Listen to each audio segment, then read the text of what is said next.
Good morning. My name is Sanisha F. and I am a life coach. I just have so many thoughts in my brain. um, and I just wanted to talk a little bit about grief today. I never really experienced grief to this capacity until about 2021, around August. My mom, around July, my mom had caught COVID, and then she was hospitalized. And there's so many aspects of grief that I dealt with her passing.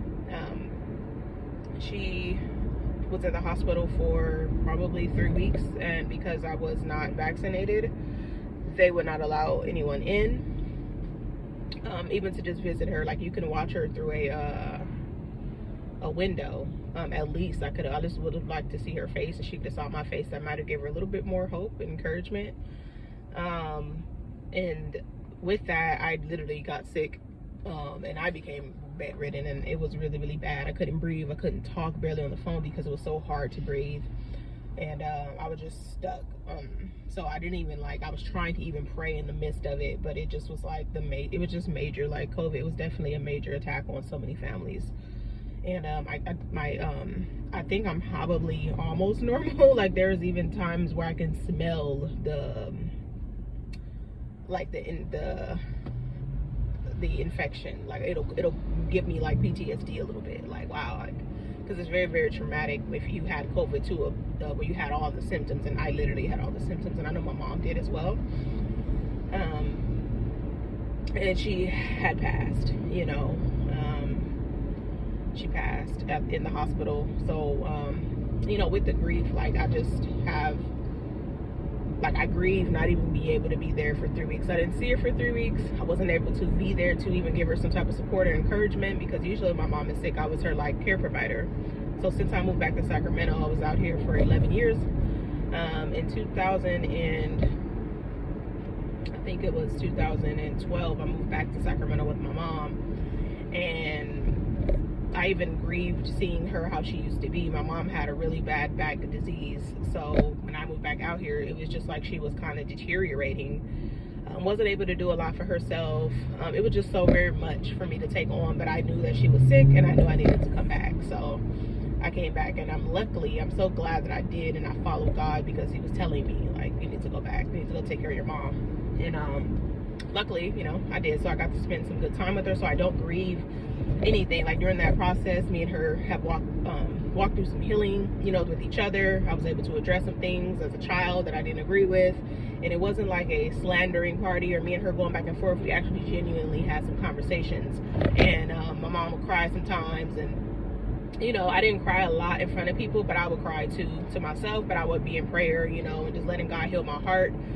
And I actually have learned to really, really allow God to be a parent to me, because my mom has so much trauma, so much things that she's been through. I really had to get to a point of accepting that she had a lot of stuff she went through, and that changed some of her ways of thinking, some of the ways that she would do things. And I had grown to just accept her for who she was, even with all the extra stuff or the normal stuff of your parents just getting on your nerves. It's normal.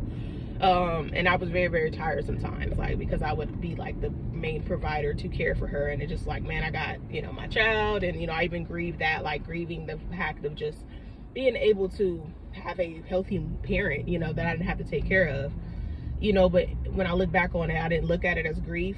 Sometimes it would come out in just frustration or anger or sadness, but that's a lot of what happens in grief. There's so many different stages of grief, and I've been learning the cycle of it. And I probably will post a picture on this video just to kind of show the cycle of grief, and then how sometimes people are literally stuck in certain cycles for years. And for me, I want to grow to a place of acceptance that my mom is no longer here. I want to grow to a specific acceptance of many things, because when I think about grief, people grieve about everything. Being married, I got married last year. Sometimes I grieve singleness. It's not that I want to be single, but there's so many, it's a different lifestyle. It's a completely different lifestyle from being able to go where you want to go, do what you want to do, and I have to consider some other person you know. And while I do appreciate it, I genuinely know that I'm meant to be a wife, so I'm okay with considering another person. But actually creating that transition is sometimes hard, you know, because it's new territory for me, so I have to learn a lot. And it's a lot, but I do know that I can see myself growing. I can see that God is with me, and with that, you know, there's a lot of things that people grieve, like just losing a cell phone, all your personal belongings, all your pictures, all your notes, important things, important family members, important information, videos and pictures. Like, that will cause a lot of grief, you know, because you have to start all over with a new phone. And if you didn't save anything to your cloud, if you don't have like all the information that you had in there being able to be replaced, it's a saddening thing, and it does cause grief. I was just looking at how grief, I had made a post on my blog called Grief, and I had lost in parentheses. And you even kind of grieve who you used to be before you lost whatever or whoever was in your life. Like, it's like you just don't, you're not the same person anymore, and you want to be back to that person. So when you get around people who maybe might not know what you're going through, or maybe not have been in that certain environment or understanding of just having something that you lost, it's just really so hard for them to understand. And it's not really 100% meant for people to understand. It's just mostly meant for people to be there to support you in, you know, your grieving and all of that. But with that being said, it's just it's like you grieve that, you grieve even just being the person you were to the people that are closest to you. You never really started displaying certain actions prior, you know. There's some things like where you just lashing out, you're angry all the time, or you're sad all the time, or you're anxious all the time, and certain things you don't even want to say just come out your mouth, you know, just like you overthink everything. And it's like, man, I used to feel like I was more in control of myself, you know, but now I even grieve having to feel like this. So it's so much to grief that I really want to go into at some point, where I can't say how to heal from grief. I just know that there is a possibility to do that. And I do think that we definitely may need to get some grief counseling, get some therapy, you know, and really commit to that. Like continuously seek help, you know, get in some support groups. Grief is really interesting. It comes with so many different avenues, you know, and that could be losing a child, that could be losing a cell phone, that could be losing a body part. Like, I can only imagine losing one of my body parts, because I'm so used to having a full, you know, set of things, you know, but for it to just be abruptly taken from me, that is a lot. That comes with grief. Or even some people who are born, you know, without certain body parts. Like, it can become grievous to where you wish you didn't look like that, or you wish you had what everybody else had, you know. But at some point, I do think in our lives, I think we just stick to a certain stage in grief and we never move forward.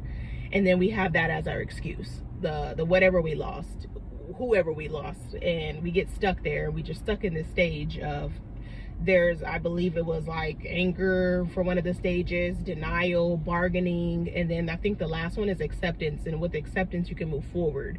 And I do know a lot of the times we're just kind of stuck in this stage. And some people are very accepting of their situation, and it's because it's been years, they've worked through their stuff, and they are able to just accept that things are just not, you know, what it is, but things are what they are, you know, and they're able to move forward and still move about life, still make great important decisions. But that doesn't mean they're not still hurt, you know. It doesn't mean that they still don't have like that the loss there. So, you know, they might take some time to cry, they might take some time to, you know, isolate and be by themselves and deal with themselves, and that's okay, that's normal, and that's really necessary, because sometimes you just have to, because even the sting of grief and the pain and the things that happen in grief, it will cause you to just start crying out of nowhere. It's really hard, it's uncontrollable. Sometimes I found myself in a group of people where I'm just really overwhelmed, and I just want to start crying because it's a lot, you know. And I either need to go to the bathroom, I need to leave somewhere, and at that point I just think I need to go home, you know. I need to be by myself. It's causing me to tear up a little bit now, but it's really hard to go through the things, and it's okay to cry. Like, crying about somebody who's no longer in your life or something that's no longer in your life does not mean that something's wrong with you or anything like that. It's pretty normal. You don't have somebody who's very important or have something that was very important. And I just wanted to definitely let you know it's okay to cry as well. But also, you know, at some point in some stages, it's just healthy to get to a state of acceptance. And yeah, I definitely would really invest in some grief counseling. And I'm pretty sure they know all about the stages. They know how to, you know, help you. And even in the midst of going to counseling, you're probably going to be angry. You're probably going to be sad. You're not going to want to accept still. You might be still bargaining. You might be doing some certain things, but they'll be able to coach you and help you and heal you through that process. And I would like to do that myself at some point, is get into some grief counseling, and I definitely am. I did start some life coaching, and honestly, it's really, really helpful. It's helping me to propel forward, and that's what coaches do. So I'm definitely thankful for my coach, and I feel like that's normally what I do with everybody else, is trying to get you to move forward. But some things take you to go back, you know, and that's some good therapy. You need to go back and kind of handle some things, get some things right, you know, get your mental right, you know, that you can accept some things in your past, you know, but move forward. And I do think that that's really what healing is, you know, is really, really dealing with those areas in your heart, you know, that really, really are wounded, your soul that's wounded, and helping you heal those things. And that's usually what I initially talk about a lot. And understand that healing is a dirty game. It's not cute little baths. It's not cute little candles. It's not cute. No, it's really something, some work that you need to, you know, do within your heart and within yourself. But it's definitely possible. But yeah, I just wanted to kind of talk about grief because it's just been on my mind a lot.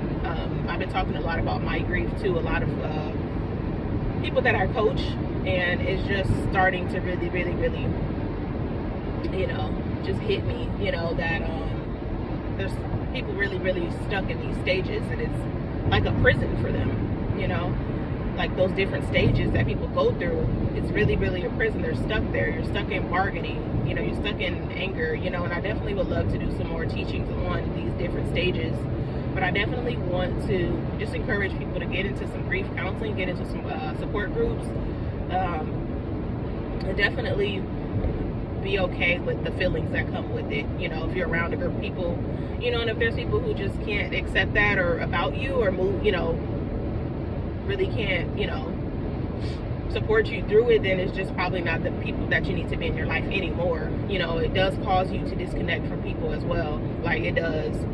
It gets you to a place of really putting yourself first, you know, and your needs first. And on top of that, what I notice a lot with grief as well is that it's perfectly fine that other people are still living their lives, and it's okay that other people's lives are moving forward while you feel like yours is stagnant. It's okay to know that people don't understand, and it's not really, they can try to understand, but it's not really up for them to understand. It's really just there for them to support you. You know, if you feel supported, if you feel loved, if you feel encouraged sometimes, you know, and even if you don't, you have to give other people grace that they might not understand what you're going through. And them not understanding is not a bad thing. They're not a bad person because they don't understand what you're going through, because luckily they don't have to understand what you're going through because they haven't been there. So I do think that we definitely need to make sure that we're mentally looking at things from a healthy place, knowing that everybody is not going to be able to help you. But if they're your friends, if they're your family and they're solid, they're showing up, let them show up the best way they can, and have conversations with them on areas of improvement. And if they can't even make those improvements, because a lot of the times, you out of sight, you out of mind. You out of sight. And a lot of people just, it's not intentional. They're not being mean. They're not being anything. They're just being themselves. And sometimes people just are, when you're not around them really often, they don't really know 100% what to do with you, how to talk to you, what to say to you, how to reach out, and that's okay. And just give people the grace to know that their lives are still going, and just because, you know, we may have lost someone or something does not mean that they owe us. Like, that is the sad reality of things. Like, it's really just a sad reality of life, you know. people still have stuff they're going through. Like, I know I lost this. I lost somebody very, very dear to me. I lost something very, very dear to me. But everybody's life is not going to be on standstill, or people are not going to completely stop and cater to you because they got a lot of stuff they're going through. Those same people might have lost somebody as well. Those same people might have, you know, be living check to check and hard for them to pay their bills, might be homeless. Like, so just because, oh, I lost somebody close to me does not mean that everybody's going to cater to every emotion that you have. So that's why I would say it's good to get into some therapy, some counseling, some support groups, because it's definitely that way you feel supported, that way you feel, you know, heard, because everybody's not going to hear you. Everybody's life is still moving forward. People working every day, some people going to school, you know, some people are, you know, even if they're going on vacations with their families, like some people are fully married, like they're not going to be able to stop their complete life and cater to us, like as people who lost things or something, or someone important to them. And that's okay. They're not wrong for that. People's lives move forward, you know, so it's okay. And then you can't really put that weight on somebody else.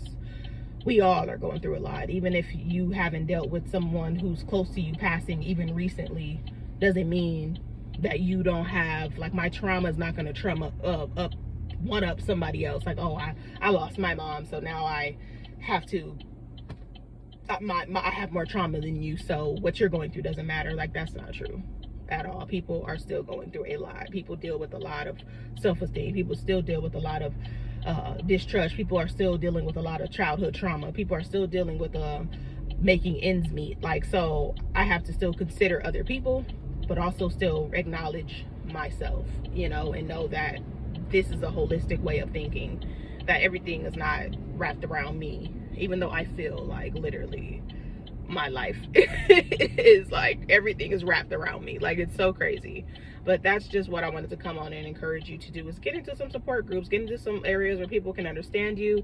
Don't always rely on certain people, because everybody can't do everything, and that's just the whole goal. And it's harsh reality. It does kind of hurt to face that part of grief, but in reality, it's really what it is. You know, just know people do love you, people do support you, people do care about you, and people only can do that in the way that they know how. And you can't force people to support you in the way, but you can communicate with people and let them know. And even if they choose not to, then you just have to accept the fact that this is just not the person that God wants you to be really, really close with right now. And it's not something wrong with this person. They're not a bad person. It's just not what it is. And you just have to accept that. And a lot of things boil down to acceptance. And that's the last stage in grief that I think God wants us all to be at, is acceptance.